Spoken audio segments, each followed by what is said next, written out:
Good morning, everyone, and welcome to this SIFTA SIFTA webinar on AI solutions for social enterprise finance providers and microfinance institutions. My name is Grzegorz Galusek, and I work for the MFC, and I am today with quite a group of experts that will guide us through the topic and help us figure out how can AI be put to use in our institutions in a responsible but also effective manner that will bring a lot of benefits to the institutions that we care about. So let me first go through some of the household rules.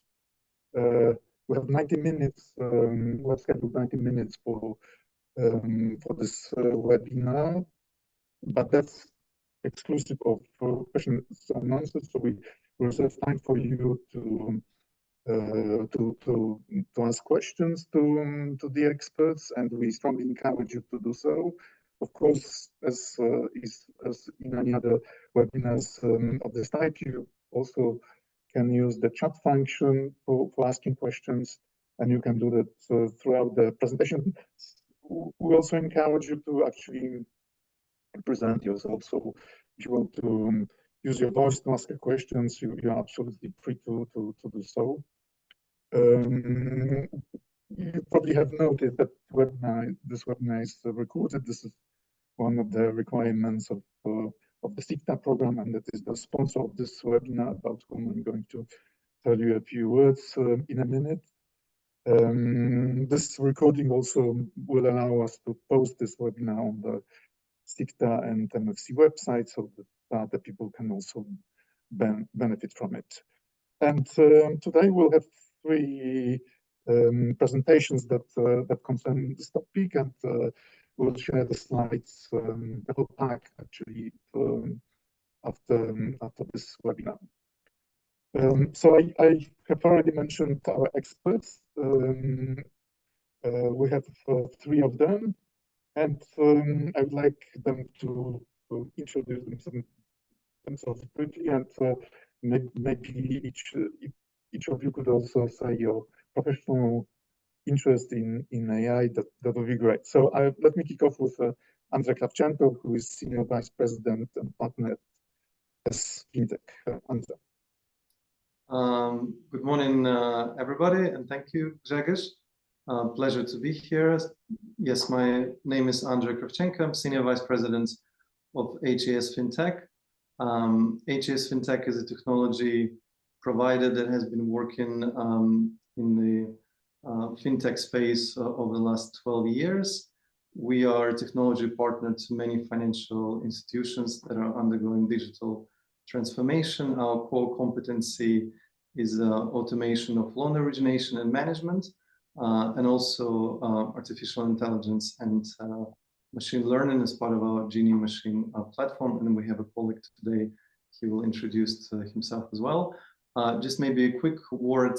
My background actually is on the side of the financial institutions, and specifically I've worked in the space of capital markets, in equity and debt.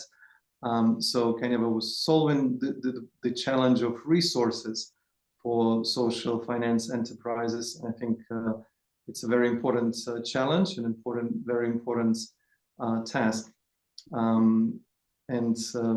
In my career, I've raised over $1 billion in funding for social finance institutions, together with my colleagues, of course. But over time, I realized that a more pertinent and more urgent priority for a lot of the social finance institutions, for a lot of impact finance players, is a kind of viability of business models. And of course, viability of business models in our day and time, it's really the intersection with technology. And that's where a kind of a little bit of a career change for me into a very exciting space. And so we'll be sharing some of these experiences during this webinar. Excellent. Thank you so much. And let me also say that HES FinTech is a member of the MFC. They joined us last year, and our network benefits a lot from this membership. Okay, very good. So let me now move to our next guest. We're actually very happy to have among us Gift Mahubo, who is Senior Director of Operations and Technology at Accion Advisory. And so, Gift, would you like to say a few words about yourself and your professional interests? Okay, thank you, Gregor.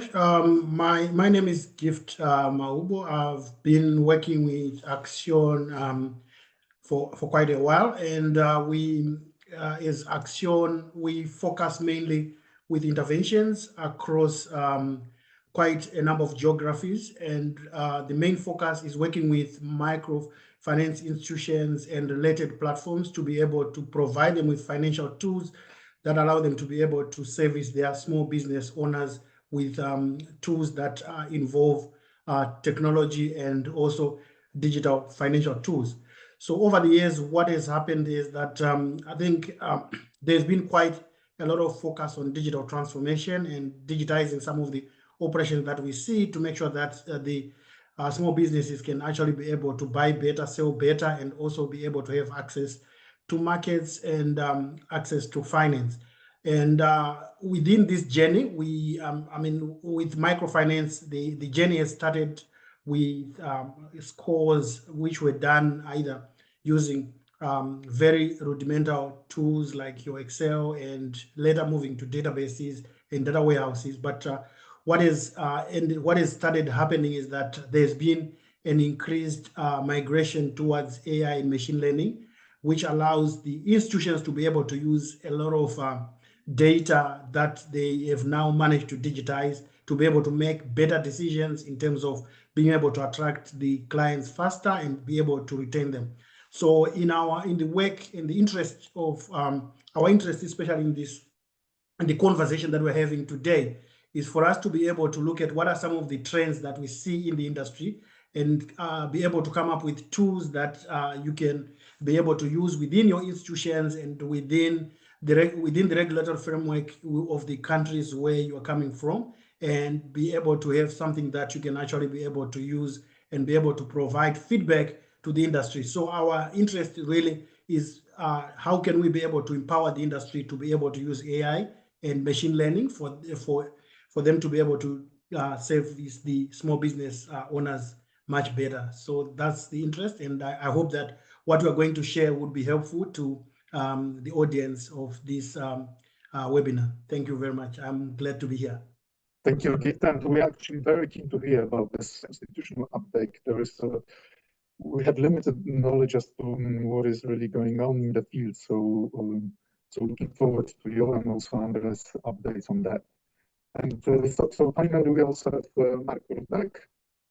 Mark also comes from HES FinTech and is machine learning product owner, and we're keen to hear from him as well. So, Mark, why don't you introduce yourself? Yes, thanks, Jagesh. Hello, everybody. My name is Mark Rudak, and I'm representing the platform, which is called GiniMachine AI. And personally, talking about myself, I'm more of a technical background. And personally, it's been roughly speaking 10 years since I'm on a mission to help businesses, to help fintechs with turning information into better actions at any scale. And the scale of these actions is just getting wider and wider. And at GiniMachine AI, what we do is that we help businesses to become data-driven by help of data. Definitely, data is a new oil. And it's not just traditional data, it's alternative data. And while I'll be presenting the use cases, I will definitely focus on the data as well. That's great. Thank you. We're very keen to hear more about GiniMachine, also on this critical issue of actually compiling the data that already exists and making a good use of it through AI as this is really, as we hear from you, really indispensable to successful implementation of AI in the institutions. Very good. And Joanna Żukowska helps us with the webinars. And Joanna, you want to, would you like to say a few words about yourself?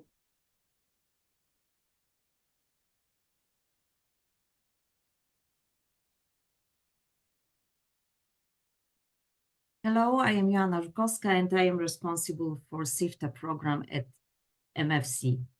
And I will join this event to be your technical support. Thank you. So Joanna organizes all of these events, and she does a really great job in putting experts and technology together for the use of all of us. Very good. Let me also, before we actually delve into the topic, I wanted to invite all of the people that are present at this webinar to the major event that is going to take place in Poland, in Krakow, on 14th and 15th of May, and that is the MFC annual conference. We'll actually also discuss AI topics. What we present actually today is the initial point. It will be something that I could liken to the technology or AI three-pack that we would like to present. So we'll start with this webinar today, but we'll also get deeper into the AI issues at a separate workshop in Krakow just prior to the conference, so on the 14th of May. For those of you who are planning to attend, you're all welcome to join us for the webinar that the same group of experts will lead. And this is also a SIFTA workshop, so it's free of charge for all of those people that decide to join us. You can still register, and we'll share some registration details for that. Also, for those who are planning to attend the MFC conference, we are organizing a special forum, which is a continuation of what we used to call MFC CEO Forum. So this is a special meeting of leaders in social finance, in microfinance, that gets together basically to discuss the cutting edge issues in the industry. And of course, technology will be high on the agenda of this meeting, but we'll also discuss funding and other issues that CEOs consider important in strategizing about the future of while strategizing about the future of the institution. So you're all welcome to join both the conference. There's still time to register, and the two events that I have just mentioned. Very good. Let me now say a few words about SIFTA. Please bear with me, those who've already gone through that. I think, but I think it's important to understand what this program is all about, and also what kind of opportunities it brings to the institutions that enroll, that decide to be part of this program. So this is a special program that was created as part of InvestEU. Most of you are probably aware that InvestEU is probably the biggest investment program of the European Union. And this program also has, so it consists of different financial instruments, also instruments that support social finance institutions, microfinance, social enterprise finance providers, but also it has an advisory hub to ensure that finance is used effectively. And this hub also has like a pillar that is concerned with social investment and skills, as well as a sub-pillar that focuses on microfinance and social enterprise finance. So this is where SIFTA comes from. Let's go to the next slide. This program has actually two components. One that you can see on the right-hand side is concerned with rating, assessment, and evaluation. And that is mainly to ensure that institutions are well prepared to be certified by the European Commission and become eligible for the EU funding. This funding is very often subsidized, so it's important that the institutions fulfill certain good practice condition. So that's why this rating, assessment, and evaluation component is important. It also identifies the gaps and issues that can be part of the TA program that is offered through Project Advisory. So Project Advisory basically provides technical assistance to the institutions that sign up for SIFTA, and they usually undergo the evaluation part, and then this, as I said, this evaluation gives us some background for providing technical assistance. Unfortunately, SIFTA in its current edition is only for the EU 27 countries. It used to actually include many other countries outside of the EU, especially from the countries that apply for EU membership. The program will continue until June 2025. So if your institution is not yet part of it, I think there is still time to sign up and benefit from it. The beneficiaries include, as I said, microfinance institutions, but also social enterprise finance providers. And there are 4 institutions that implemented. So the rating and assessment part is carried out by Microfinance Rating, which is the evaluation rating institution that is based in Italy, while the Project Advisory, the technical assistance part, is implemented by 3 institutions, and the leader is the Frankfurt School of Finance and Management, and the 2 other institutions are the two biggest microfinance networks that operate in Europe, and that is the Microfinance Center, which is us, and the European Microfinance Network that is based in Brussels. I should also say maybe a few words about what are the components of the TA program. It's not only the TA that can be provided free of charge, and each institution here that is approved for the program is entitled to 15 days of technical assistance that can be provided by expert of the institution's choice. So there's nothing imposed by the program. We can work with the institutions to identify the best possible experts for the TA needs that they have. But another interesting part of it is just the possibility to connect to the institutions in the themselves. So yes, one of the institutions that implements this program can organize study visits, peer-to-peer visits to institutions. As we know, we also organize webinars and other events. So there are many ways you can benefit from this program. It's very easy to sign up. You just have to write an email to European Investment Bank. You can see this email. It's sifta@eib.org.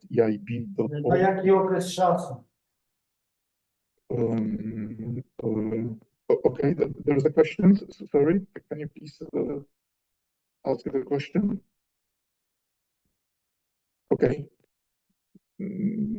Please stay muted if you don't want to ask the question. So yes, I think this is it about SIFTA. Also, Johan or myself, we can provide some additional information. So if you would like to find out more, please contact us.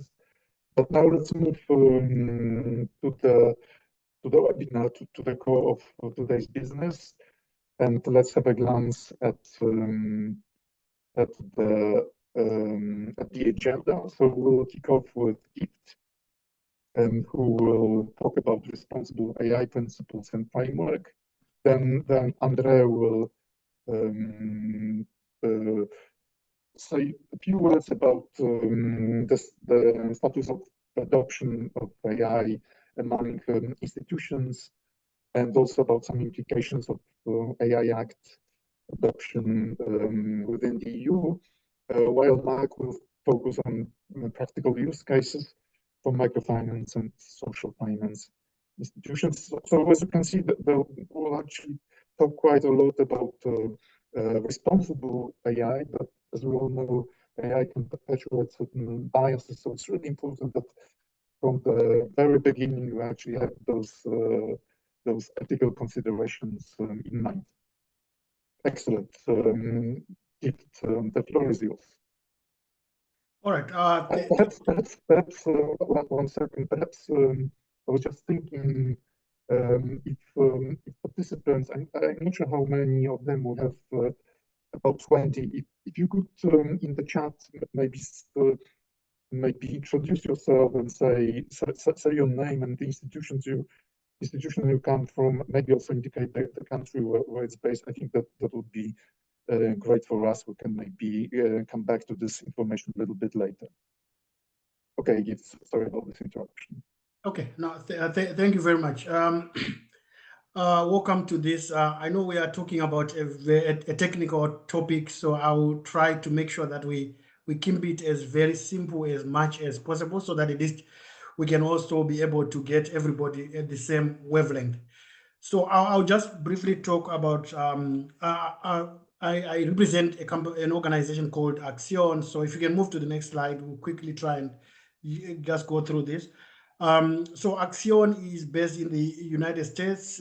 We are a non-profit organization, and our mission really is to be able to create a fair and inclusive economy, where we look at the underserved people with quality financial choices and opportunities, so that at least they can be able to improve, especially on their well-being. So we really are focusing on poverty alleviation and just making sure that they've got a livelihood that they can be able to have. So if we can move on, thank you.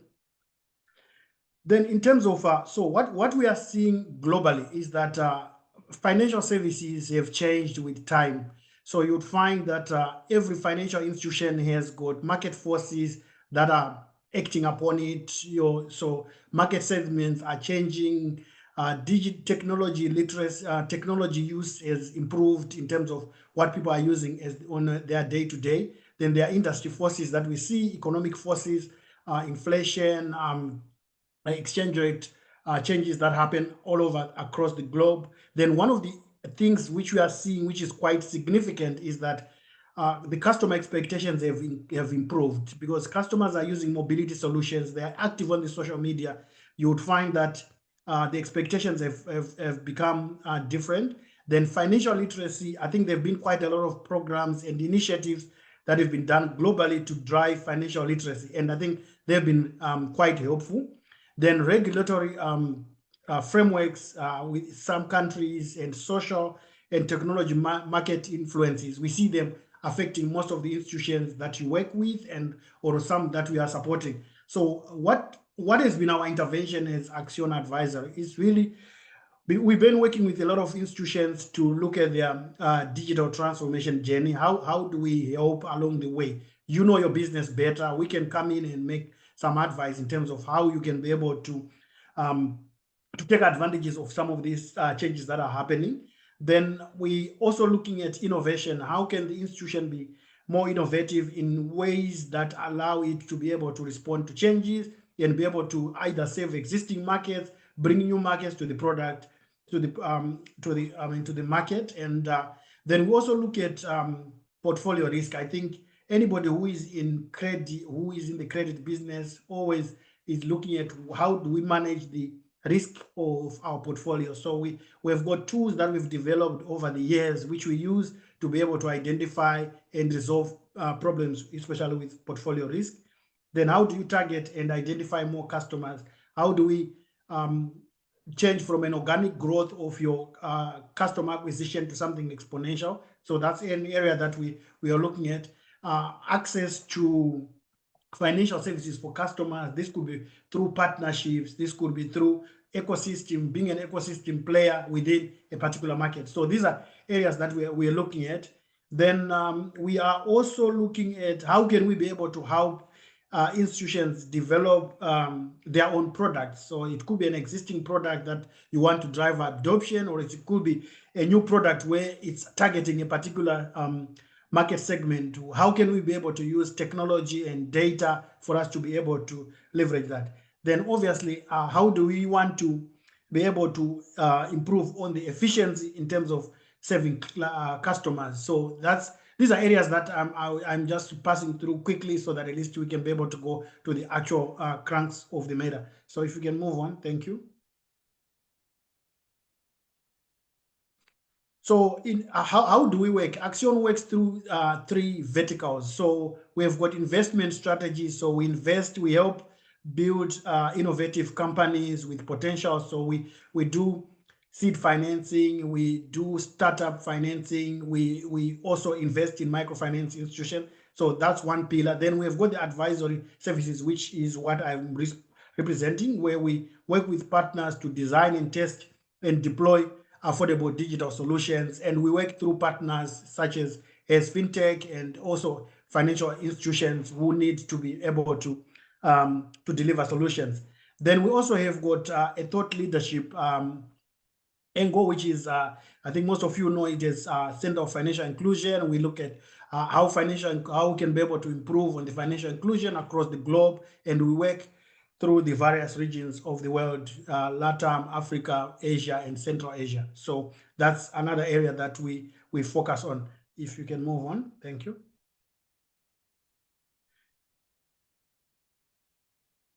Okay, so in terms of the advisory, so we've got quite a lot of experience, on-ground experience, insights into new technologies. So we are always trying to test new technologies because we feel that usually financial institutions do not have the time to test the new technologies, and part of what we think we can be able to bring to the table is to be able to check on what are the new technologies bringing in, and be able to see how we can be able to make sure that they are sustainable and scalable. And that's the value that we see Accion bringing to most of the institutions that we work with. So we currently have a team of around 50 people that are located across the globe, and what they do have, they've got understanding of the local context, and they really understand the customer needs.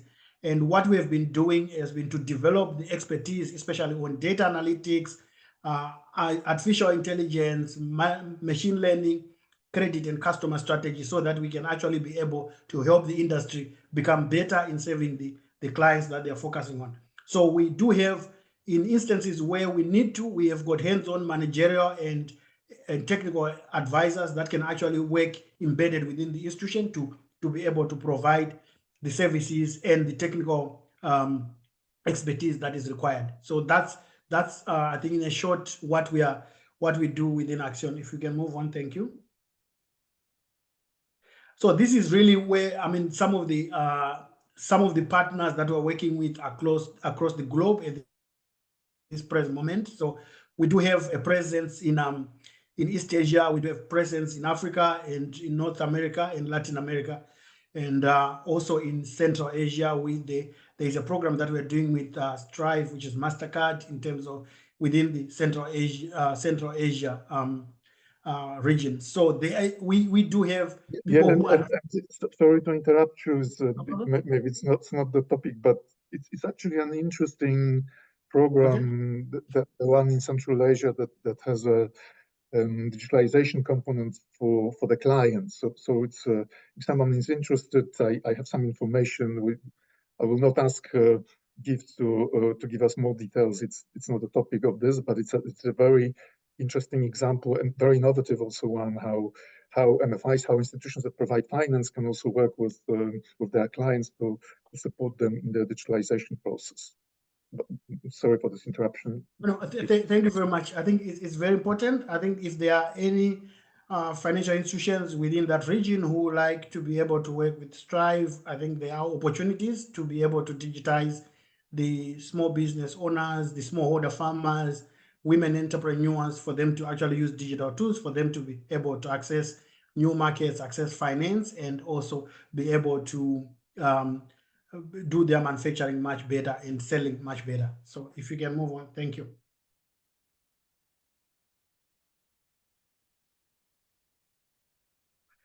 All right, so we're moving into responsible AI in action. What we've tried to do to cover this is really start from the beginning. Why are microfinance institutions, FSPs, ecosystem players actually moving into AI and machine learning?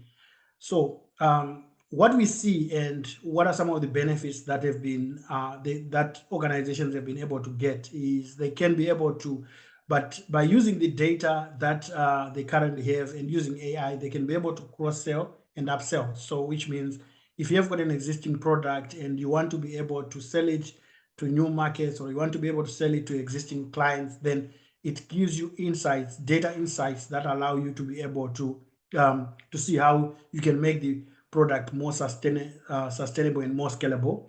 Then also we've seen very good use of AI in terms of segmenting your clients, and which really moves to the stage where you are really looking at personalization of services. So you'd find that because most institutions have gone to a stage where most of their data is digital through most of the digital transformation journeys that they're undertaking. But the next stage is where how do you go to further segmenting your clients, not just by demography, but even by their by the transactions, by their spending habits, so that you can be able to customize products that are for a particular client segment. So we've seen a very good use cases for segmentation. Then value to customers. This is where you can actually be able to personalize some of the offerings so that they are specific to a particular client segment in terms of, it could be a loan product, could be a savings product, could be a micro insurance product. So we are seeing a lot of value where you can actually be able to provide value to a client, even existing or new clients. Then fraud detection. AI and machine learning allows you to be able to process quite significant and large amounts of data within passing through the system, the institution, for you to be able to do your fraud detection, either checking against any frauds that could actually happen within the institution. So we've seen that use case being quite, quite significant. And working with regulators, I think the requirement is that institutions need to comply to certain regulations, and we've seen that being something that institutions are using quite a lot. Then customer retention has been always, if I'm an FSP, I would like to make sure that I'm retaining all the clients that I onboard. So data that you can be able to process and get outputs through artificial intelligence and machine learning is allowing institutions such as yourselves to be able to use that data to come up with customer retention strategies. So we see customer retention as one of the critical use cases that people are looking at. Then the customer lifetime value, which really looks at how many interactions do we actually have with the customer in terms of the transactions that they're actually doing with the bank. So they could be having a loan product, they could be having a service product, they could be having a micro insurance product. So how can I be able to compute and using data to be able to understand what is the customer stickiness that I can be able to have with the client? So we're seeing quite a lot of use and insights that are coming through artificial intelligence and machine learning to be able to drive the customer lifetime value. And even the computation of the customer lifetime value has been something that artificial intelligence and machine learning is giving organizations an opportunity to be able to do. Then we also see opportunities with the next best offer, right, which is the NBO, where organizations are moving further from the current product offering that they have to be able to use artificial intelligence to be able to look at what are some of the products and services that I can actually be able to offer some of these small businesses, which are beyond maybe some of the financial solutions that they are currently consuming. So how do you use the data for you to be able to proposition other offerings. So we see those opportunities coming through artificial intelligence and machine learning. Then one of the critical is, as organizations have started to do digital transformation, you would find cybersecurity has always been one of the worry that any organization that is doing digital transformation thinks about. That's what keeps most of the institutions work at night, where they are not really sure whether they can identify the people that are doing the transactions with their institution. So what artificial intelligence and machine learning allows institutions to be able to do is to be able to use various data that is coming into the system for the institutions to be able to determine which are some of the security breaches that could be happening or potential security breaches that could happen in the future. So we see quite a lot of significant use cases that are happening within institutions by the uses of machine learning. I think Mark will also cover this later in his presentation. We can move on to the next slide. Thank you. So what we have seen is while artificial intelligence and machine learning are quite good and they offer such positive benefits, but obviously there is the unintended consequences of artificial intelligence. And we see them at an individual level, we see them at an organization level, and we also see them at society level. So at an individual level, then there could be physical safety that is actually at risk, where artificial intelligence could make someone's safety be compromised in terms of information that relates to how they are perceived by the system. So physical security is something that we see as an unintended consequence of artificial intelligence. Privacy and reputation, information that becomes available to parties that are not supposed to be able to see it. Then reputational risk can increase if AI is not used correctly. Then also digital safety. Everybody now has got a digital footprint, and that digital footprint is actually now tied to the individual, to the profile of the individual.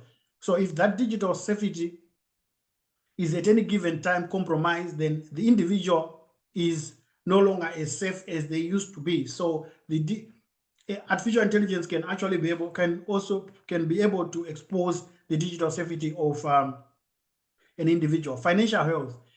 Our financial history and records are things that are specific to an individual, and once they have been exposed or they are used in situations where they are not protected, then the financial health of the individual involved could actually be compromised.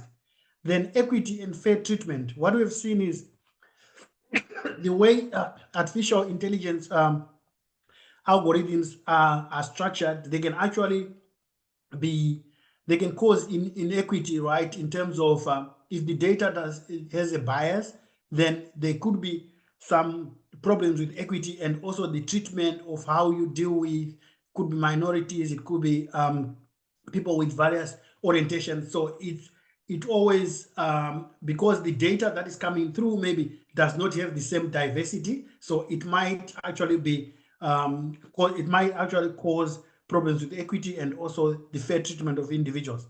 Then for organization, financial performance can actually be affected in the event that AI is not used properly or does not give the insights that are expected.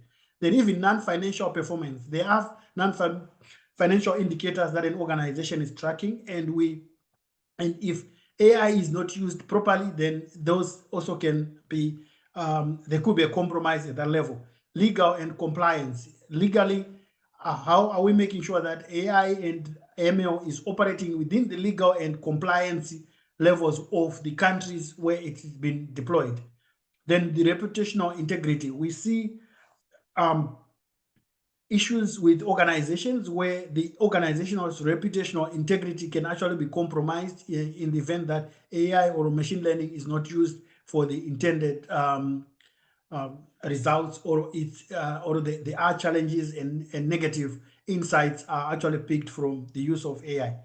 Then from society, national security, economic stability, then political stability, then You can also look at infrastructure integrity, how the infrastructure could actually be affected in terms of the use of AI. So when we look at, just broadly, when we look at AI, we need to be able to say, how is AI being used in a way that it does not compromise the individual? How do we make sure that AI and machine learning are used in a way that the organization does not suffer from financial and other related performance indicators?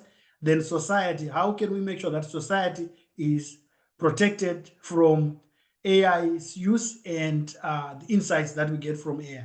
So in the next section, we are going to be looking at more about responsive AI. How do we look at responsive AI, and what are some of the how do we apply a framework which allows us to be able to make sure that we don't get these unintended consequences of AI? So if we can move on to the next slide. Thank you.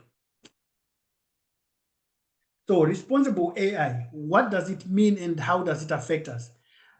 In just very simple terms, responsible AI, it's an approach which we need to bring within our organizations and within our industry, where we are developing and deploying artificial intelligence from both an ethical and legal point of view.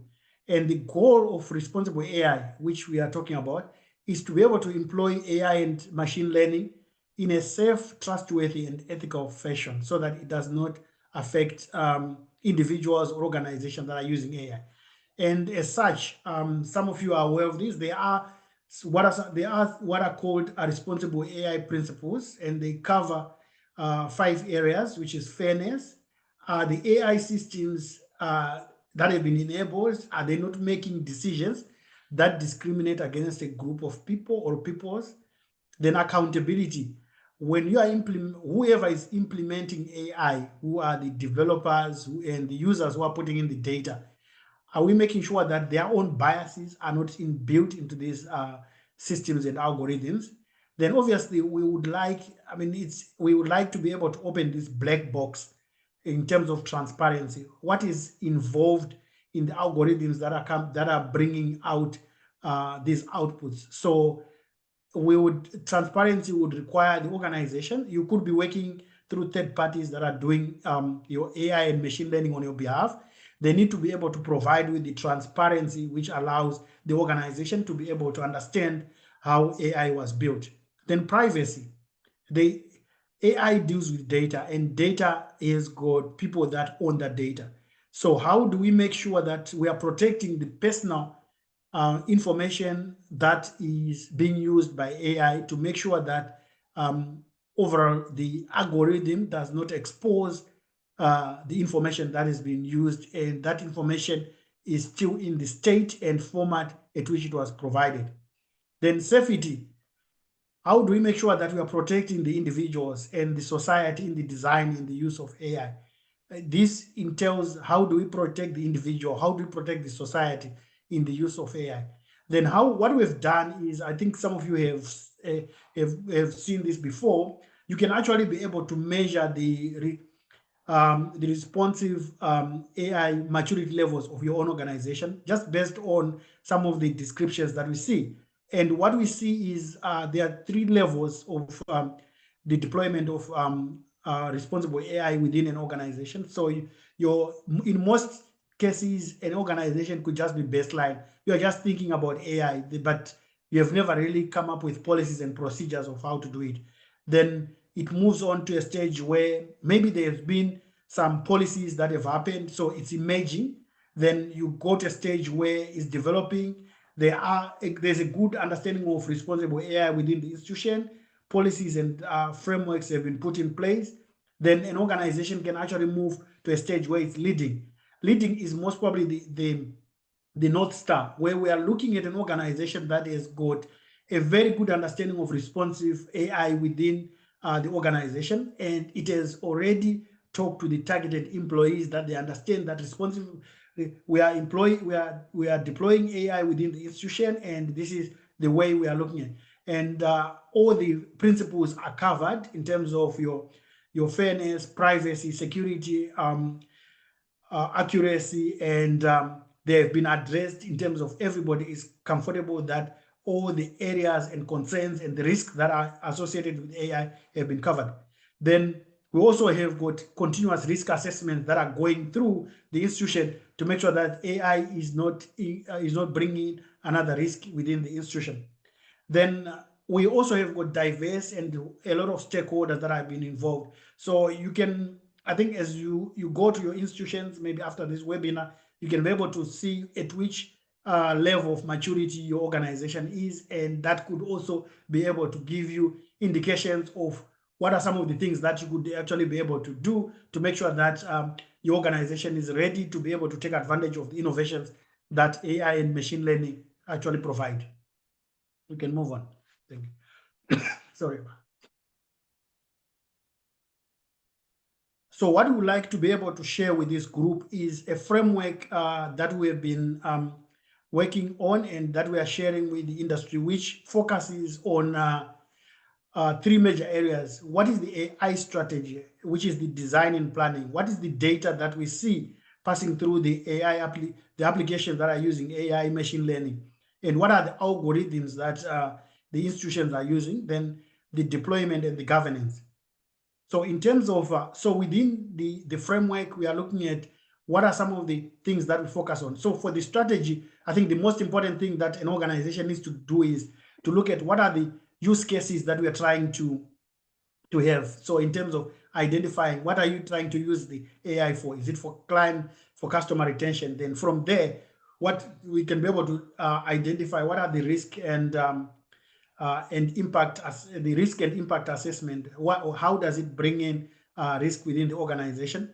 Then obviously, how is it aligned to the business goals? So I think one of the most important things for institutions that want to deploy AI is to be able to go back to your business objectives and see how AI is aligned to what the organization actually wants to achieve. So I mean, I've been in discussions where people start talking about AI and machine learning without actually identifying what is the business problem that you're trying to solve for. So it is important that there is alignment between the between what the organization's business goals are and what AI could actually be able to bring.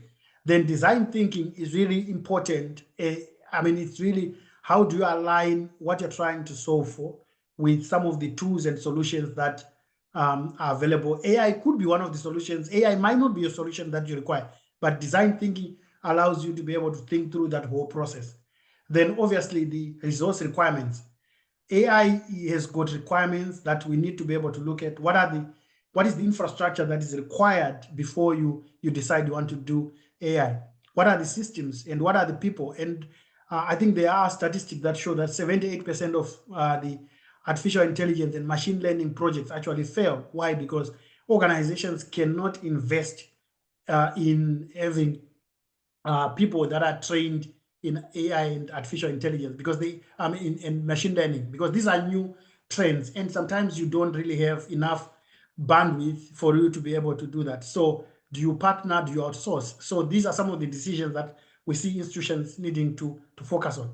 Then one of the most important things, because data is the blood of AI and machine learning. So how do you have a data strategy that is in place?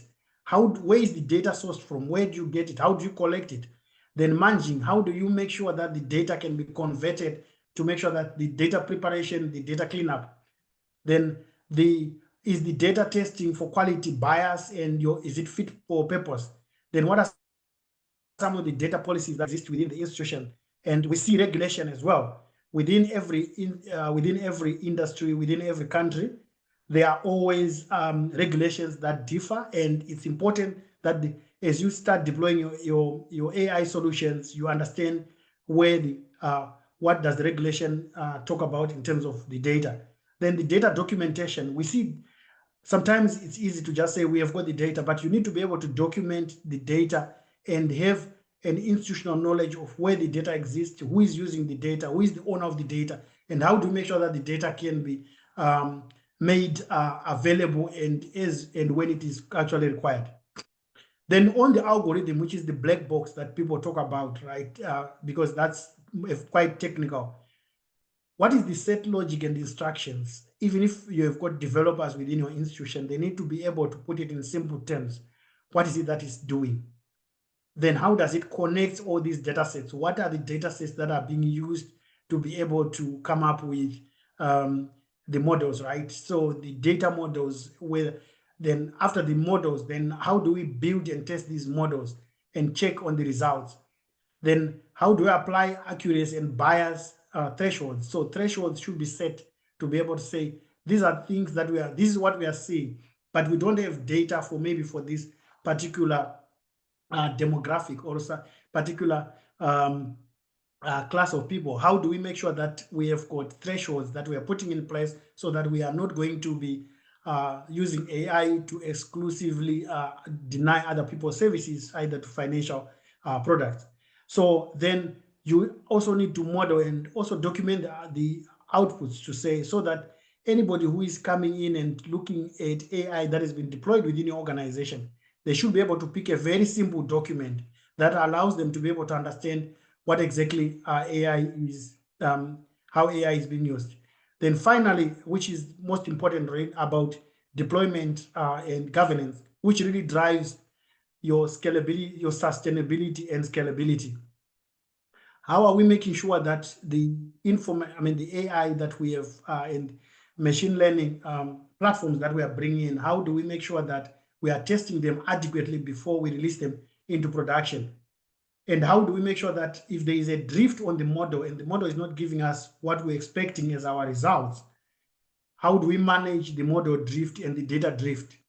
And obviously hacking, which could be internal. How do we make sure that the data that we are and the outputs that we are producing are able to be, we can be able to make sure that we have got consistency and accuracy. Then the preparation of the workforce. It's a technology, there is change that is required within an institution. So how do we make sure that we can be able to manage the change management that is required? Then the employee communication. Then finally, how do we validate the business case, the benefit realization? So these are a framework that I think we think would be beneficial to the industry and people that are deploying AI, for them to be able to check and ensure that the AI solutions and machine learning solutions that we are deploying meet the responsible AI framework. We can move on to the last slide, I think. So as Accion, we've been working with a lot of partners across regions. And this has been a journey where we started really looking at how we use data and the strategic use of data. And in most of the institutions, I think one of the most important things is really to be able to come up with what is the data strategy then, and what is the action plan to bring it into an organization. Then we also look at the infrastructure that exists. Then from there, then we can be able to now to look at how do we embed the analytics and your AI machine learning, and how to use those insights across the organization. And these are some of the decisions that we talk about.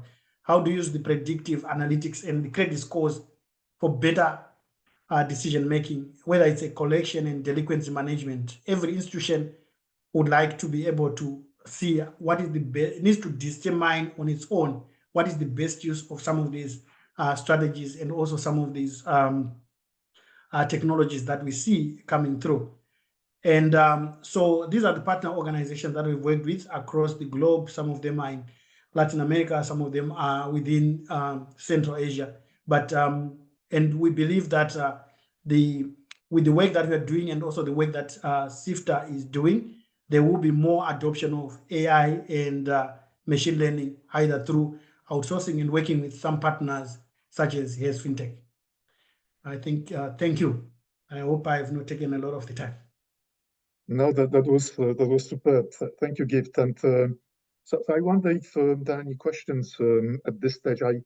I myself, I almost feel a little bit overwhelmed with the amount of considerations for actually, just putting in place a responsible system. So I wonder, Gift, would you have any kind of recommendations in terms of what sort of institutional arrangements should we at least think about, just when we think about introducing AI solutions, how to also be constantly aware and include those ethical, those responsible principles, just what should we seek expertise outside? Should there be teams inside? Just what, how the institutional, strategy, just how operations, what kind of arrangement should be in place to make sure, just all of this is done correctly, and I guess a lot has to be also done outside of institutions, right? So what would be the kind of key stakeholders for to make sure, just we use AI responsibly? Okay, I think one of the, I think there are quite an, thank you for that question. And there are quite a number of various steps that I think an organization needs to look at. I think first and foremost, the institution needs to identify what is the business problem that they're trying to solve for. Okay. To me, I think that's one of the critical thing. Then once you identify the business problem that you're trying to solve for, then you need to have alignment with your business objectives. Then from that alignment with your business objectives, then you need to be able to identify who are the stakeholders within an institution. So every institution has got a governance structure in terms of how you bring in new products, or how do you, or a process. So once the identification of the stakeholders has been done, and then you start looking at what are the solutions that are out there to be able to address the problem that you are trying to solve for. And one of the things that you find is that you might not, as an institution, might not have the competencies internally, one, to be able to articulate that problem and be able to say, what are the business solutions that we can be able to use to address that, either from a customer perspective, right, in terms of which customer segment is going to be affected by this solution that you want to bring in. So you could look at somebody coming in and assist you with the advisor in terms of being able to identify the business solution that you require. Then obviously, then you need to be able to look at the capacity of the institution and the organization being able to deploy such a solution, right? So there are decisions based on where do you have the data that is required. So this, obviously, it's an internal decision that people need to work. I don't think you can get an external party to create that data for you. So internally, you need to understand where is the data and how is the data classified. Then once the data has been classified, then what are the solutions that you see out there? Then there's now a decision where do you try and bring the solution internally, or do you outsource it? So there are pros and cons depending on your environment. Also regulation, right? I think as you are going through this process, regulation, I think, cuts across, right? There are things that you're allowed to do, there are things that you're not allowed to do. So as you go through that whole journey, once you have identified who you are working with, then obviously then you go through the process of the deployment of the solution. Then people go through pilots, people go through the testing and making sure that it meets the requirement. And during that process, I actually think that is the responsibility of the institution to actually take accountability and responsibility during that process. So I think it's really more to do with how do you manage the change management that cuts across most of the institutions as you deploy some of these solutions. And I think what we have seen with evolutions of microfinance over the years has been that the adoption of new technologies, I mean, it takes time, right? It's not our strength. So we need to make sure that we are not bringing such radical change within the institution that might impact on some of the other business processes. And one way to do it is to make it simple tasks, right? If I want to bring in AI within an institution, don't try and bring it to solve all problems. Maybe if you want to use it to solve customer acquisition problems, then use it to solve that problem for now. Then once the institution becomes mature, then you can move it to decision making. When you're comfortable with decision making, then you can use it for payments and collections. But sometimes we try and choose so much, then it becomes a very difficult project. So my recommendation is people really look at how to deploy AI and machine learning. Try and identify one particular problem, then address that problem with artificial intelligence and machine learning. Once the institution is able to make it sustainable and scalable, then you can be able to move to the other operations of the institution. It makes adoption much easier. It makes change management much easier and simple to explain across the institution. And that's what we see works best for most institutions. And I would think that would be my recommendation, to say, identify one business problem. Don't try and solve for everything. You can't boil the ocean. You just try and do things that you can be able to do, looking at the capacity of the institution and also your capabilities. Thank you. I was actually more interested in this this ethical consideration. When does it come into play? From what you're saying, perhaps this actually connects nicely to what I'll be talking about. So maybe I can pick up. Very good.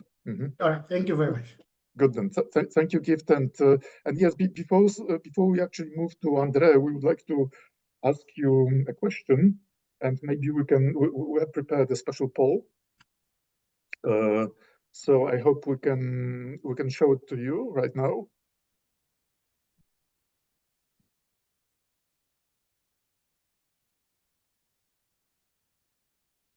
So our question to you is: how important is artificial intelligence for the future success of your organization? So we basically want to find out, just about your interest in AI in connection with your institution. How important it is, you think, to the future success of your organizations? Please take a second to respond. So we have four potential answers. It's not important, somewhat important, very important, essential for survival, and don't know. So far we have only 3 answers. Maybe we could get a few more, if you don't mind answering this poll.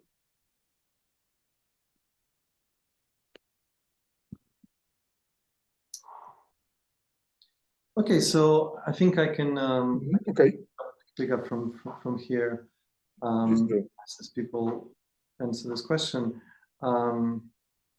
Yeah, and I think it's a nice connection where Gift left off about data, because certainly any institution looking to derive insights and benefit from this technology, it starts with data, and of course digital transformation is an important aspect of this.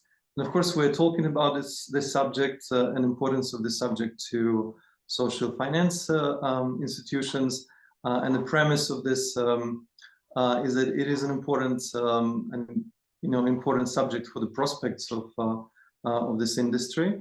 And to illustrate the point,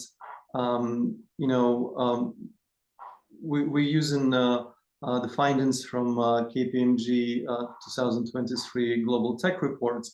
And I think it's pretty telling, because it covered not only financial institutions, but a broader slice of industries. Some 2,100 executives from 16 countries across all of the continents were surveyed as part of this report. And the results, I think, are quite interesting. Number one, a majority of respondents are now indicating that they have become to really see the benefits and the performance improvements as a result of the digital transformation efforts over the last 2 years, and that they see actually very specific productivity gains as a result of those efforts. And there's a significant increase as this digital transformation projects take hold. And what's really interesting, which sort of goes to the heart of our topic, is that majority, actually 68% of respondents, they have indicated that artificial intelligence is a critical technology that will define the success of these institutions in the short term and medium term, and allow them to reach the business objectives.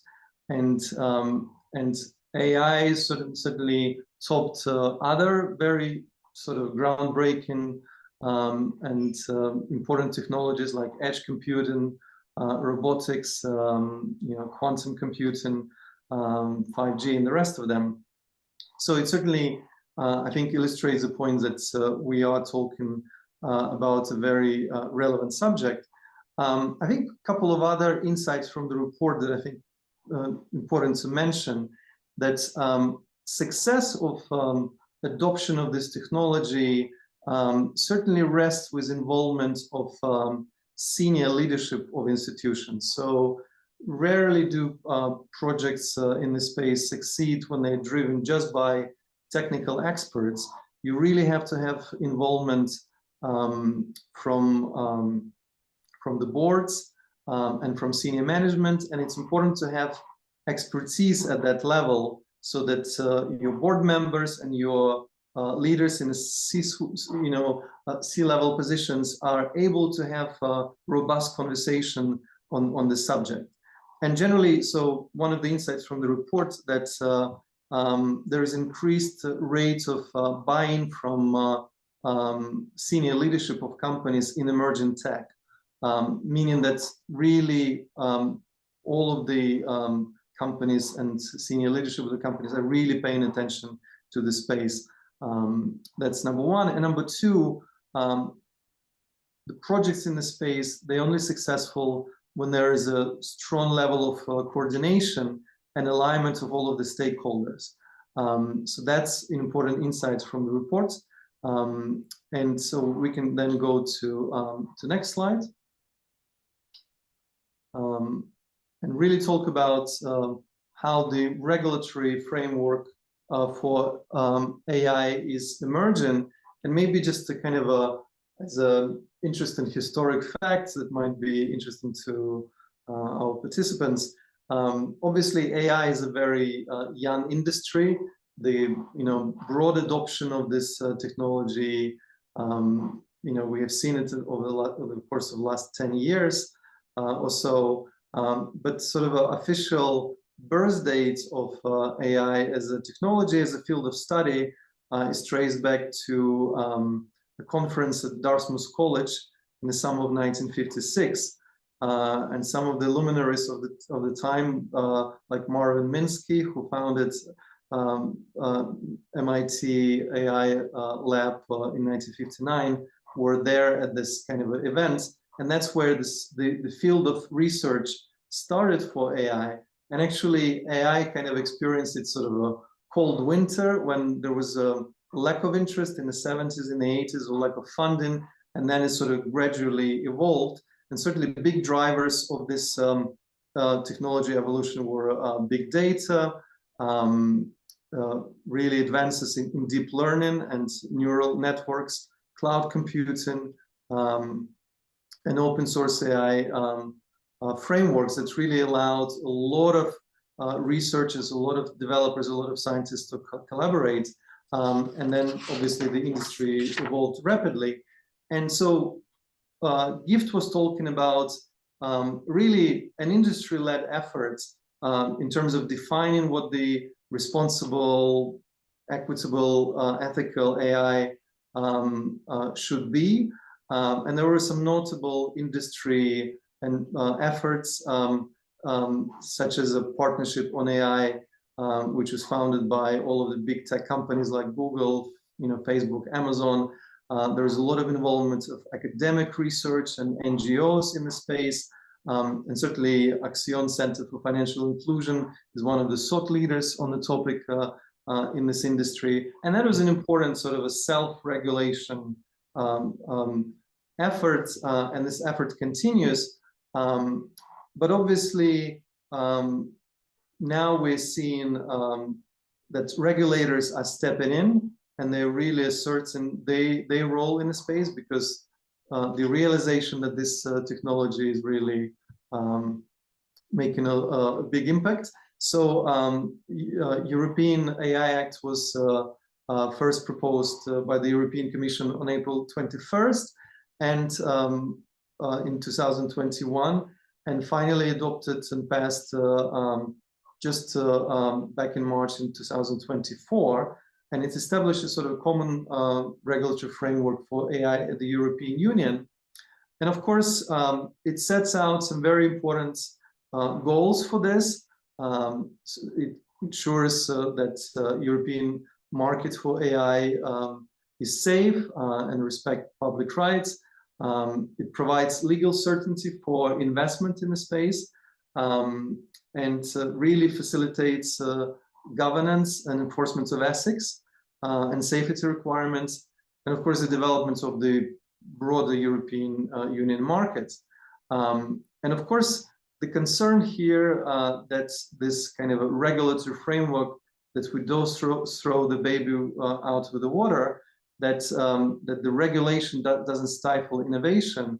And so the Act is actually looking to address that, but by creating the framework for regulatory sandbox environments, for technology companies to test out new and emerging use cases in a safe environment, while maintaining kind of robust, innovative spirit. And of course, the key objective of the law is to avoid harm, manage risks. These are the topics that Gift talked about. And maybe we can go to next slide to kind of to illustrate the approach that European Union AI Act is taken. And it's really kind of a risk-based approach where you have layers of risk. And so minimal risk are kind of all of the systems like spam filters, video games, personal use cases that are kind of a non-issue. And then limited risk AI systems. This is kind of what you and I are using in our day-to-day life, like generative AI tools like ChatGPT and others on a consumer level. So here is, transparency obligation is important.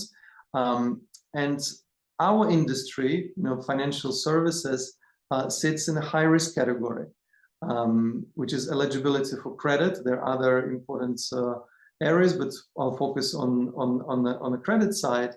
And this is where there is a high bar for compliance and conformity assessments. And of course, there are unacceptable risk level that deals with behavior manipulation, exploitation of vulnerable groups, and so on and so forth.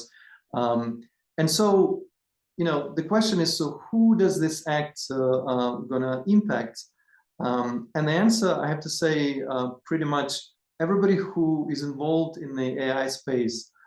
Because if you're a technology provider like ourselves, we're headquartered here in Vilnius, which is a fintech capital of the European Union. And so we certainly, as a technology provider, we're going to have to comply with the expectations for that originate from the Act. And anybody who is located outside of the European Union who sells into or provides this technology in European Union will be also affected by this regulation. And of course, all of the organizations like banks, financial institutions who use the technology, they have to comply as well. And I think what's really quite striking that the implementation of this act is pretty robust. Basically, by end of 2024, all of the unacceptable risk prohibitions come into effect. By mid-2025, so middle of next year, all of the kind of general purpose AI obligations come into effect, and full adoption by spring 2026. So all of the financial institutions, actually any institution that is using AI in the European Union, going to have to comply with this regulation within essentially a year and a half, which is a pretty monumental task. And for those who do not comply with the Act, the penalties are quite steep. Depending on the size of the company, they would range from 7.5 million, or 1.5 of global turnover and upwards for some of the larger companies. So this regulation certainly has some teeth. And so the requirements for technology providers and users are going to be kind of a universe. It's adequate risk management system that sort of take care of the whole cycle of AI implementation, appropriate data governance, and documentation of all of the kind of technology aspects for compliance assessments, logging of events, so that there is traceability in case of audits, and obligatory registration in the European Union database for high-risk AI systems. So that's something that all of the players will have to do. So this is really pretty robust implementation, and there's certainly going to be a lot of action in the space, and a lot of discussion within the boards and managements of how to get ready for this. The Act is requesting that each nation state within the European Union designates an agency within the national systems that will be responsible for implementation, and there is also going to be a kind of a governing body created for coordination. And so it will be interesting for us also to, and that's actually our second poll that you can, complete. It will be interesting to see whether in countries where you're calling from, whether you see implementation of regulatory framework for AI. I think it will be interesting to see what's your experience. Yes, so you can see the questions here. Is there an AI regulatory framework in place in your country of operation? And then the different options there. And so with that, maybe going to my next slide to finish off my section, and to Johan, if you, yeah, thank you. Let's switch to next slide. I'll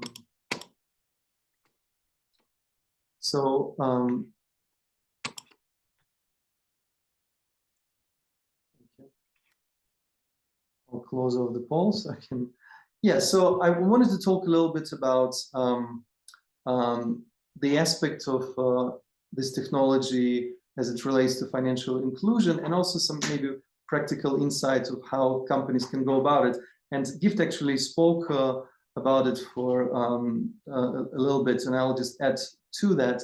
And certainly, I think one of the important factors why social finance institutions should look at this technology, because it's really can be a very important tool in in solving the problem of financial inclusion. There's some data on a slide about the number of unbanked people still remaining in the world, and it's not, this challenge is not exclusive to developing countries. There are lots of credit invisible people in developed nations such as United States, UK, other markets. And so certainly this technology can be a very powerful tool in addressing this challenge. And just observation from what we see in the industry, and Mark will talk about use cases and various kind of value propositions in that approach. But what we see in the industry, that merely kind of using your existing data within your organization and leveraging AI tools to derive insights is sort of considered absolute minimal sanitary standards these days. That a lot of forward-thinking financial institutions are kind of moving to the next step, next frontier, and it's really leveraging data points that exist both within the organization, the things that you control, but also externally, and increasingly working with alternative data source providers to really increase and juice up the predictive power of AI models to get the competitive edge and to really drive the financial inclusion. So that's sort of the next frontier. And my final point, that in doing so, it used to be in our industry that any financial institution felt kind of the defensible position would be to control the technology stack exclusively and develop it on your own. And what we see is that reliance on partners and sort of ecosystem partnership approach is the way to go, because you can really leverage experience of other institutions. And we do so in our work.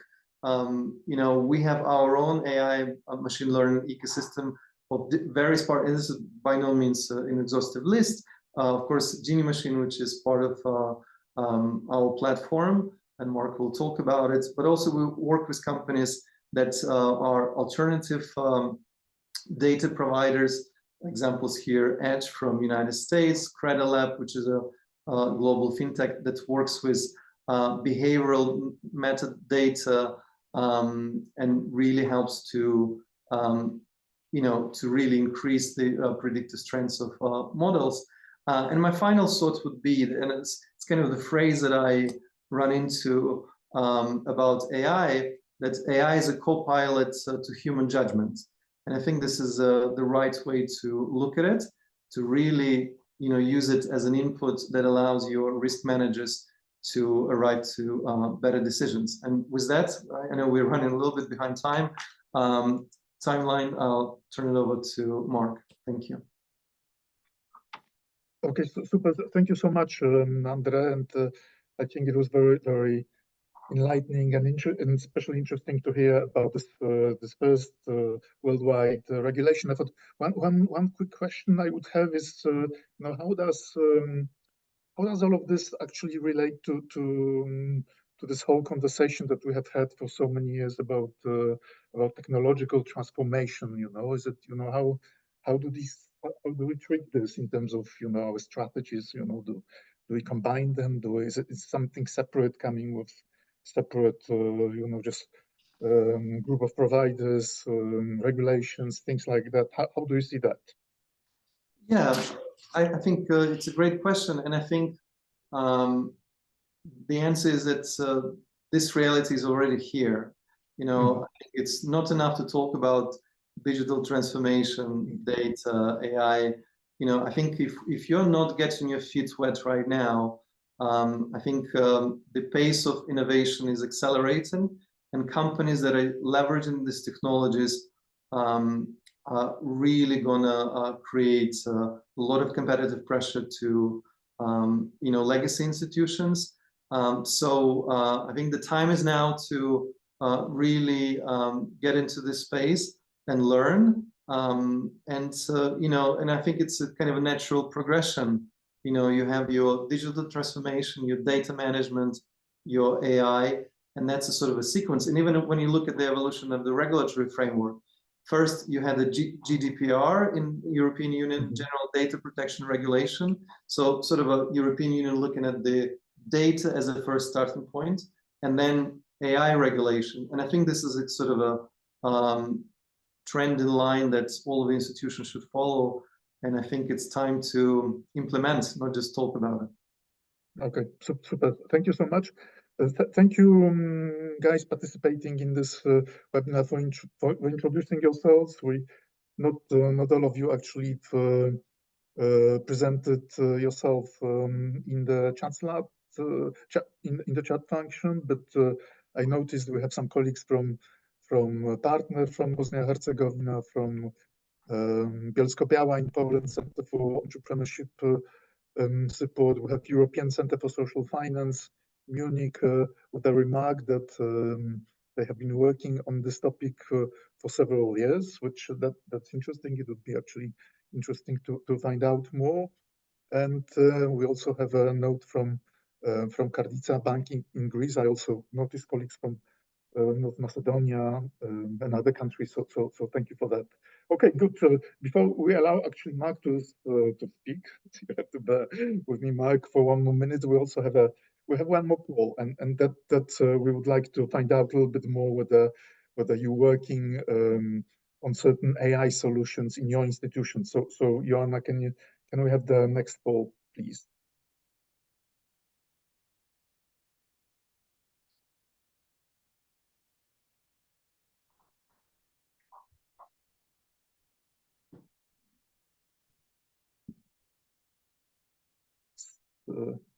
Is it coming, Joanna, or is there a problem? Is problem to launch. I will prepare it once again and try to. Okay, good. So but we need to follow the presentation. Okay, Mark, the floor is yours. Yeah, I guess from here I can start. So just before we jump into the use cases, because there are, as of now, there are so many different aspects of how you can use AI, whether, you can just launch some simple chatbot, or whether it can be very vast recommendation system. And so just to sum it up, what colleagues mentioned, that now we are in process of just exciting fintech transformation, and the coverage where AI is used is expanding literally day by day, so it's hard to keep up with it. And definitely AI is playing a major role and it's actually driving the change, driving the whole innovation process. And I would say that after the official introduction of ChatGPT, interest in AI is growing worldwide. So because before ChatGPT, there were many small technologies that some people knew about, but with ChatGPT, everybody somehow start using AI, and the value is seen just from the very first prompt, I would say. So, and with the power of AI, we are in process of revolution, and the way the financial services are delivered is just changing day by day as well. And so we have seen real value from using AI-based product to solve regular tasks such as customer interactions, content generation, and recommendation systems, and much more. So AI is simply reshaping the landscape where we work at. So, and it's before we start with use cases, it's worth mentioning that AI cannot occur from nowhere. So, and AI is based solely on the data. And by data, I mean the history of communications, the history of payments, basically any history of any other interactions. And as a result of this history, as a result of some interactions, we have a conversion. So, and this conversion could be conversion to the customer and conversion to any other aspect. And so basically the first case is personalization. And here I will briefly introduce, I would say, the implementation itself, and we will focus on the metric, because for the business, it's all that important. It's a metric, money, and something that can be optimized. And AI assists financial institutions and services by providing optimal and customized suggestions. What I mean by that is we recommend the right products to the right customers. So AI helps to find the clusters of customers with particular interests, with, for example, pretty same payment history, and we could go to that segment and we could get more, definitely more outcome whenever we know which product to recommend to the right customer. And the same kind of logic with personalization is applied in collection segmentation. And we at GiniMachine even have a separate kind of branch, separate product, which is called GiniMachine Collection Edition. And what we do is we help businesses to deal with clients using the most prominent communication channel. And on the picture, which is to the right, we can see that for each debtor, we can estimate which communication channel will work out, because definitely we can start with many communication channels. We spend money, but there would be no result from that. So, and it's definitely, it's a good choice because the business can optimize the expenses on debtor segmentation and the further communication with debtors. Could we go to the next slide? Yeah, so it's definitely a group of use cases as well, because lead scoring and churn, they're somehow interconnected. And talking about churn, the business's performance is highly dependent on the actual churn rate, because simply customer retention is just less expensive than customer acquisition, right? And on average, it's 5-time difference. And actions that could be done towards churn rate optimization, whenever we could define it by way of AI. So the actions include personalized offers that can be achieved by the case of personalization. For example, some targeted marketing campaigns, or we just start improving overall user experience on our website, on our mobile application. And so in such a way that in such a way, retention could be optimized directly. And with retention, with churn rate optimization, we can directly optimize retention, we can directly optimize revenue impact and CLV value as well. So for lead scoring, I would say it's more and more important because digitalization is taking place now in many areas, especially South America, Africa, and Asia, and optimizing the marketing-related expenses could be the crucial point. So an AI definitely will work out for such a case. Could we jump to the next slide, please? And Mark, if you say AI could work for such a place, are there specific, AI tools that that you would recommend that already exist in the market? If we identify this specific area, how do we go to the next step? Implementing a specific AI solution. Yeah, for lead scoring, it's once again important is the data, because, for example, in reality, we have bunch of contacts. So our marketing campaigns generate, it can be thousands, it can be tens of thousands of contacts. And we as a business want to understand where to put our resources at, where we need to focus, which clients could be, which contacts we can, automate even with ChatGPT, so the communication can be automated, where we need to put the human resources.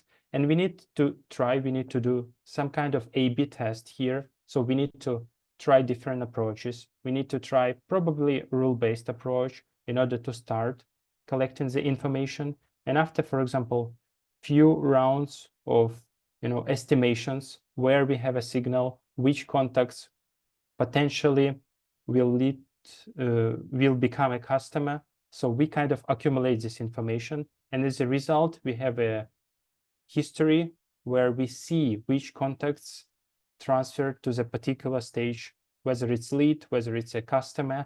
And then the tools that can be applied further for this kind of data, there are a lot of them. So even AWS, there is a SageMaker, they have this automation. We at GiniMachine have a engine to process this data. And as a result, we have a probability that can, we can sort it, and with probabilities of conversions to a particular lead stage, we can actually allocate the resources accordingly. So basically, the matter is the data. So, and at first we need to focus at the data, at the collection process, and further, it doesn't really matter which kind of AI method or which AI engine to apply.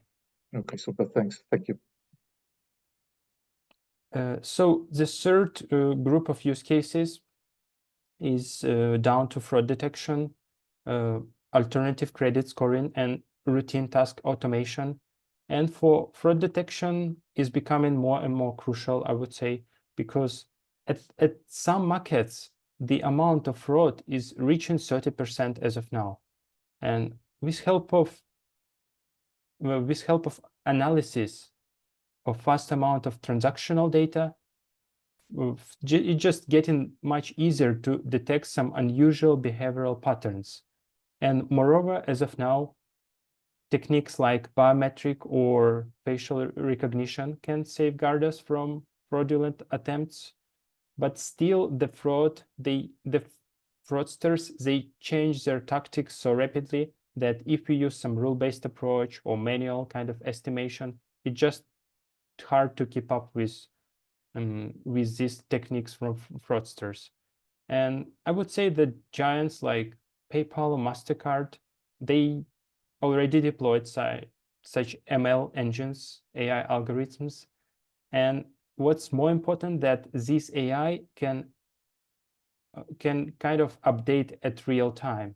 Because as I mentioned, if we use rule-based approach, or we have some analysts, fraud analysts, and it's just hard to keep up with fraudsters because it's just too much data, too much techniques that they try out. But with AI, even 24/7, AI can adopt for new changing environment. So for alternative credit scoring, actually, why it's important to even think about AI in this segment, that AI allows individuals with limited credit histories to be evaluated fairly, and the fair evaluation is definitely a part of responsible AI as well. And so we can allow this kind of individuals without any credit history to access loans and financial products that were previously out of reach for them.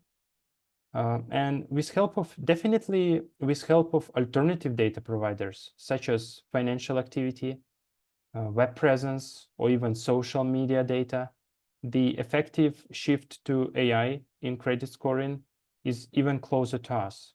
And with help of definitely now more and more neobanks, more and more payment providers, they collect data. And what's more important, that this data is mostly anonymized. So at here, we kind of keep up with AI, with a responsible AI as well. And so the last task, but definitely it's not the least one, it's a various routine task automations.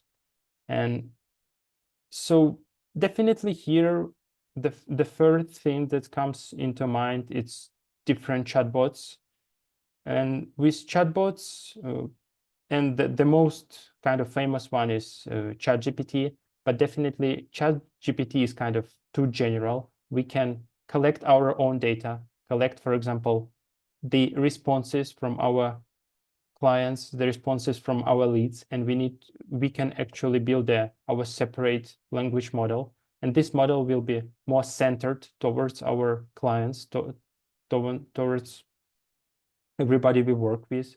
And by doing so, we can actually improve the response time and enhance customer acquisition by means of 24/7 availability and instant responses.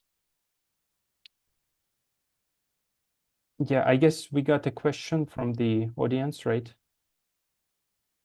Jigash, probably you could read a question. Yeah, absolutely. Okay, so thank you Wolfgang for asking a question. How would you use social media data for credit scoring? It's probably based on the friends, which should often not be beneficial for the unbanked clients. Yeah. So this is definitely, we cannot rely just on social behavior data. And for credit scoring, we can, kind of mix up the data from, let's say, payment provider with a social presence.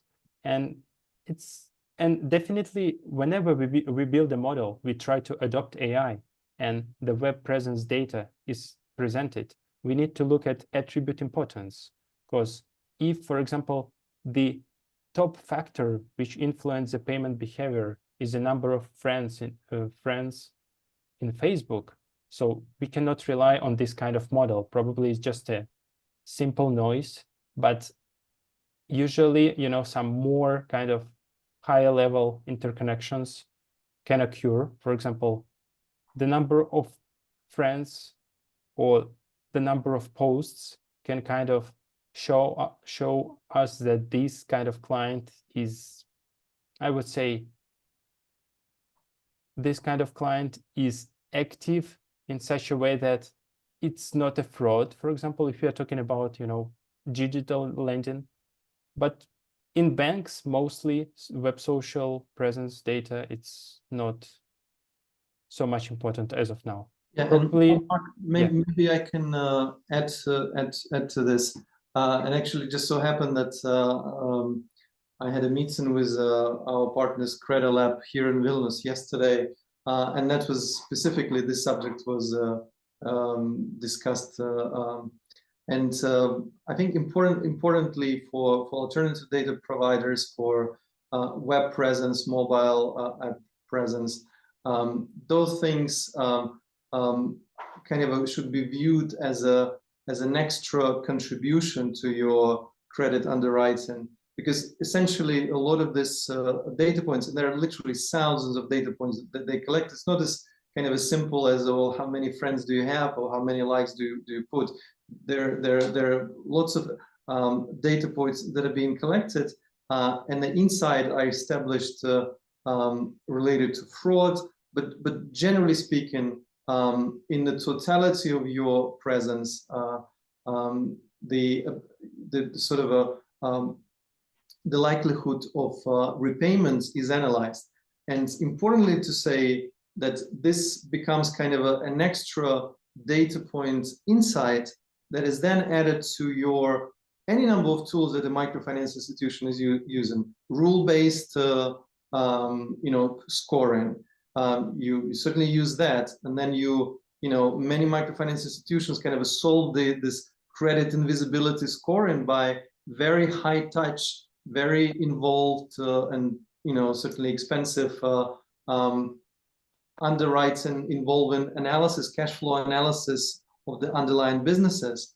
So you use that as well, and the whole point that you add those, then you use credit bureaus as a point of information, any number of things. But as you bring those pieces together, and let's say a GiniMachine index that we get for a particular application is let's say 62%, and then you're able, based on the data that you have within the organization, but then you're able to layer other points of information, whether it's credit bureau, in this case alternative data provider, you're able to increase the GiniMachine predictive score to 70 to 75%, and that really translates into your reduction of your non-performing loans. It's actually a business decision and gives you the way that people do, or organizations deploy it, they look, they can implement this system, and they can observe it over a period of time, and then it becomes a sort of verifiable step when you really know that the insights are being discovered and you're benefiting from them, and you can calculate the return on investment based on how much you spend for this alternative data sources, extra insight that you collect, and what you actually get as an economic benefits through reduction of your NPL, through decrease in false positives, through ability to increase your approvals without many other changes, without sacrificing the quality of your portfolio. So this is the kind of approach. So it's not just one source, it's a combination of all other things. Sorry, Mark. Yeah, thanks, Andrea. Okay, well, Wolfgang, do you have any thoughts on that yourself? You mentioned that you've been working on this topic for a number of years. I was just thinking, like, how you, I mean, I completely understand it. It's like how you use data, but then again, like, how can you be transparent if you don't know, like, what's the relationship between the, like you say, about the meta level of your social media analysis and the impact on the credit score. And for example, let's take someone who is unemployed and only has unemployed friends. So it means the circle of friends he has, there's probably a negative impact on the credit scores. So that's like how you end up with negative reinforcement cycles. And that I was just wondering how you integrate these social media data, which are hard to bias in a way, and how you put them in your model. But I think I got your point. Thank you. Okay, super. Thanks. It's just the point that, like, if many of the MFIs have, like, let's say people are coming from unemployment and have like a separate set of like friends probably, and then how can you integrate it without imposing a cost on them on the credit scoring model? How can you not be biased, in other words? I don't believe that you can.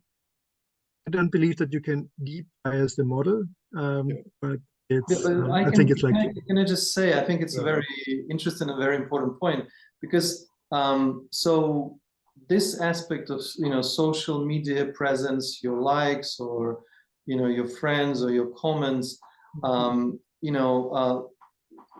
that may be just a tiny fraction that contributes to the overall, and it's very difficult, of course, to explain, the decision tree that looks at this various insights and connects, because in the end, what's being evaluated, the sort of a probability of repayment by that individual, because there could be a situation where you can have two individuals who have the same level of income, or they are equally unemployed, but one individual exhibits certain traits through its uncontrolled, in this instance, kind of a action online. And just to be very clear, the way that these alternative data providers work, they only work in the case where you have origination or loan application is being generated through online portal of a microfinance institution, of a bank, through a mobile platform or web application. And so all of the consents that are embedded into the use of data of such a tool, whether it's a mobile application or web, are then being sort of a mirror to what this alternative data provider can use. So certainly the client is providing consent. Now, understanding what's behind the consent and the kind of a digital literacy is another challenge that I think needs to be addressed by the more transparency in the sense. But they act, these alternative data providers act within the framework of such consents within those applications. And then they collect all sorts of data points. And for example, when a person fills in the application, this system can, credit application. And when the person is talking about what is the level of revenue that its small business generates, and they can detect, how confident the person is responding to questions, if there is some fraud activities, and it's, I wouldn't be able to get into all of the details. But the bottom line is you get a score that you can then, that adds to, increases predictive strengths of the overall model, and you can deploy and you can observe how this extra insight, whether it's moving the needle or not. But it's not like we are judging person's likes or social media activity. It's a much complex, and I'm not sure if I helped. I noticed that also Gift would like to comment, but Gift, could we allow Mark to maybe finish his presentation, and then maybe we can come back to your comment and then have questions and okay, that's fine. To all of the speakers. Okay, super. So Mark, please carry on. Yeah, I guess I finished with the content, and I wanted to add up as well at the last question, which was about web presence. And so the point here that it's not only web presence that matter. Definitely, we kind of blend the web presence with all the other potential data points that we can gather up. And for example, here, if the client has a mobile application, and with this mobile application, he kind of want to lend some money. So definitely we can kind of, as a business, and it's definitely a point of GDPR as well, if we can know which kind of applications his phone has. So in such a way that each application for example, in whether it's Apple App Store, whether it's Google Play Market, each application has a category, right? And we can sum up these categories. And for example, we see that, all right, this particular borrower has many applications, which is, for example, it can be casino, it can be betting. So it seems like this kind of information could be potentially estimating his payment abilities. So this is the point about web presence. So web presence is definitely much broader kind of terminologies and Facebook, as I mentioned before. So Facebook just a very high level example. Okay, All right, okay, super. Thank you, Mark. And Gift, your turn now. I think Mark has pretty much covered that in terms of social media presence. I mean, we've had experiences where microfinance institutions have actually tried to use social media data for, when you are doing scoring for looking at the character, right, responsibility, by looking at social media presence, looking at the people that you are interacting with, whether they've taken a loan elsewhere. But I think it really is an alternative credit scoring. I think social media data becomes it's really difficult for you to use it to be able to determine in terms of the overall credit score. But I know that they've tried to use it for character, like on those 6 C's. So on character, looking at responsibility and things that you like and the people that you associate with as way of doing credit scoring. So I think to answer Wolfgang's question, yes, social media presence can actually be used for credit scoring, but I think might not, it doesn't really help much in terms of the capacity to pay. It could help you on determining the character of the individual in terms of their credit history and also the people that they associate with. Well, okay, super. I wonder if there are any questions to any of the speakers, to Gift, to Mark, to Andrea. Please feel free to switch on your mic and camera and use your voice actually. Or please ask your question in the chat.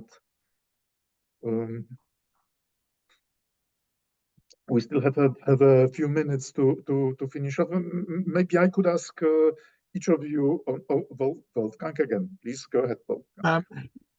I think I have a more general question.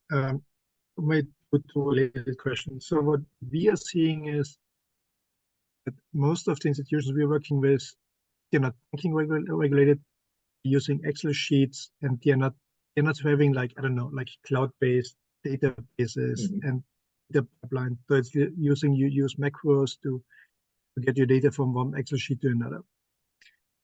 What is your view on this? And how would you see the data availability in the field? And then the second thing, so banks usually use logistic regression models to make the credit scores, because that's the only way how you can explain the credit scores. How do you, and especially Gift, like how would you see use of neural networks for credit scores and the explainability of the credit scores? The question is the data availability and the data quality and the transparency and deep learning networks. Super. I hope we can cover all of these questions. Who would like to start? I guess Gift can start regarding the Excel sheets. Okay. And I can add up down to logistic regression and overall the state of the art in machine learning, and with definitely analyzing kind of tabular data, because mostly when we think of neural nets, we think of images, texts, for example, video generation. So I can add up after. Okay, after super. The first question. Yeah. So Gift, Excel sheets, no resources, tiny budgets, small organizations. Okay. Yes, I think it's like I indicated during the presentation. It is a journey. I think there would be information that most probably is not digital, and most probably you might have it in Excel sheets. But the problem with using Excel sheets, no matter how good you are with the manipulation, when you start growing as an institution, then you need to start having a strategy as to how you can be able to migrate that data. So I think that we can't say that you should not be using your Excel sheets. I mean, the Excel sheets is just a stage within the evolution of an organization for it to be able to be able to store the data in a much more robust and scalable way. So I mean, just to answer your question, I think it's a journey, and I've seen institutions that are still running on Excel sheets in terms of collecting the data. But I think there is need for those organizations to actually start having a data strategy and a data roadmap, which obviously I think goes to what Mark would be able to cover. Yes. Yeah, and maybe Grzegorz and Gift, before Mark goes into explainability of the score of the outcome. One point on actually on the spreadsheets. In fact, GiniMachine platform actually works in terms of data input. It's a simple, CVS or Excel spreadsheet with marked, fields, and Excel being kind of a vessel that transports, binary outcomes for the previous loans for an institution, and anybody has that. And then it's sort of fed into a more complex, obviously, technology that allows you to generate models very quickly, versus the sort of approach, regression models that Wolfgang mentioned. And it's actually the point that it's actually quite accessible for many institutions, and the point that you often don't have to build your own technology stack and sort of build out this function of having, data scientists and have this expertise, which is very expensive to house within the organization. You can have the data points in your Excel sheet, as any institution has, and then you can start leveraging it. And in fact, I'll just plug quickly here, and I know we'll get to this, but during the MFC conference, we will have a more, in-depth dive into this very specific field of how do you work with data preparation that gets you an improved result in terms of your predictive model. And we'll actually be using the GiniMachine platform, and we will encourage participants to prepare some data sets from the owner organization that they can test it out and have the experience, and we'll have colleagues from GiniMachine who will lead this exercise. But that's precisely the point. So Excel still rules in this sense. That's excellent. So we have a solution. Jana, maybe you can show the agenda of the workshop that Andre has just mentioned. So as I said, you're all welcome. It's a free of charge workshop in Krakow on the 14th of May. Same team, only expanded a little bit, so there'll be some extra people. Very practical. So we'll use GiniMachine to process the institutional data. Excellent, thank you. We're running out of time, but we would still like to allow Mark to respond to the second part of Wolfgang's question. You're muted. Yes, sorry. The question is a great one. And the answer is simple, that logistic regression is still, people know how it works. People know how to use it. And what's more important, it's fully transparent. But the problem is with more and more data points, with more and more columns, and especially when we want to analyze some alternative data, it's just hard to kind of find patterns, linear patterns, using the logistic regression. And that's where potentially neural nets can come into play. But still, neural nets, the problem is it's not transparent at all. So, and for business and for bank and for regulators, it's a big challenge. And with AI Act adoption is going to be even harder, to adopt neural nets towards credit risk prediction and credit risk management. But the neural nets, and it's now the hot point of discussions, they can be helpful in order to analyze, for example, nominal type of data. If, let's imagine, we say the column, which is occupation type, and occupation type can have many, like people can respond in a different way. For example, somebody can fill in the information that they work for restaurant, and somebody say it's just food industry. So it seems like for us, for humans, we know that this kind of something similar, but if you're talking about logistic regression, it's going to be a big problem, because in terms of semantics, for logistic regression, it's all numbers. And neural nets can come into play because they create kind of semantic embedding where by means of vectors, by means of mathematics, these 2 points, which is restaurant and food industry, they will be close to each other, and this will be reflected in the data. And so by this way, definitely neural nets can analyze nominal data, and they can understand the semantics. And this is I guess this is the next step towards how the nominal data will be processed. But towards the simple data and traditional data, like, for example, numerical data, logistic regression, still a great choice because of its transparency. Okay, so super. We have one more question. So could we answer this as a final question and then officially close the webinar, even if we go a little bit beyond the time frame? So the question is from Neira Nalic. Hello, Neira. Nice to know that you're present on this event. And the question is, what are the experiences on gender disaggregated data? It is interesting that Mr. Mahubo mentioned bias. Can you say a bit about that related to the AI?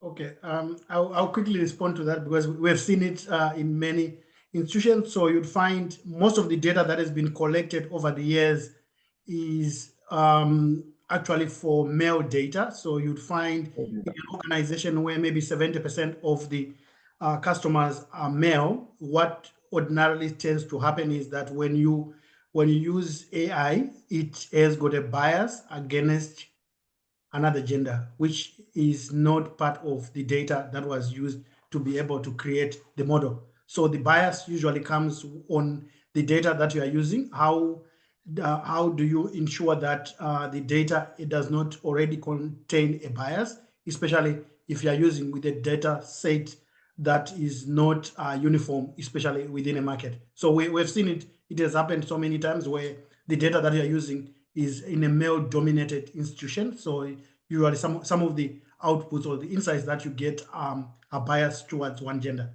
So maybe to just answer it in a very quick way. Okay, good.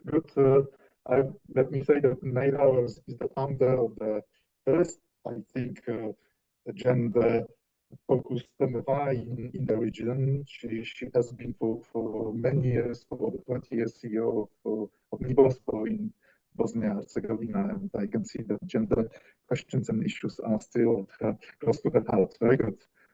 Thank you, Neira. Excellent.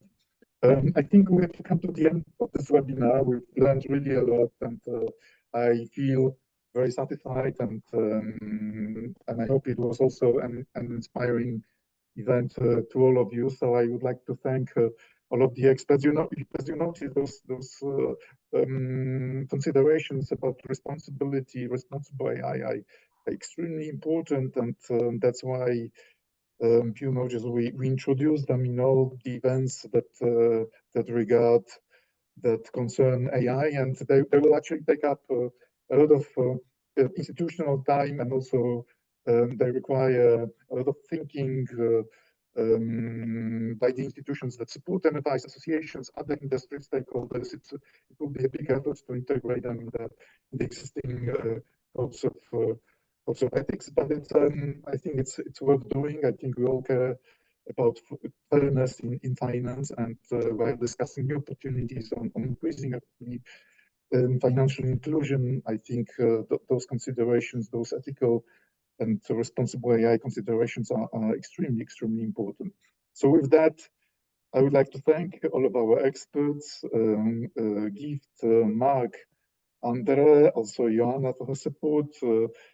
Thank you, Neira and Wolfgang, for your questions, and all of the participants that showed up for this webinar. And please feel free to join other events that are organized by the MFC. Thank you very much.